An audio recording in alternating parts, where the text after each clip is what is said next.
আসসালামু আলাইকুম। আশা করি সবাই ভালো আছেন। আজকে আমাদের বাড়িতে দুজন মেহমান এসেছে।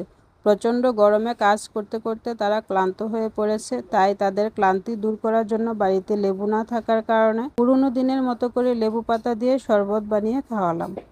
এই শরবতটি বানানোর জন্য প্রথমেই আমি লেবু গাছ থেকে টাটকা লেবু পাতা নিয়ে নিব। লেবু পাতাগুলি ভালো করে ধুয়ে পরিষ্কার করে নিব।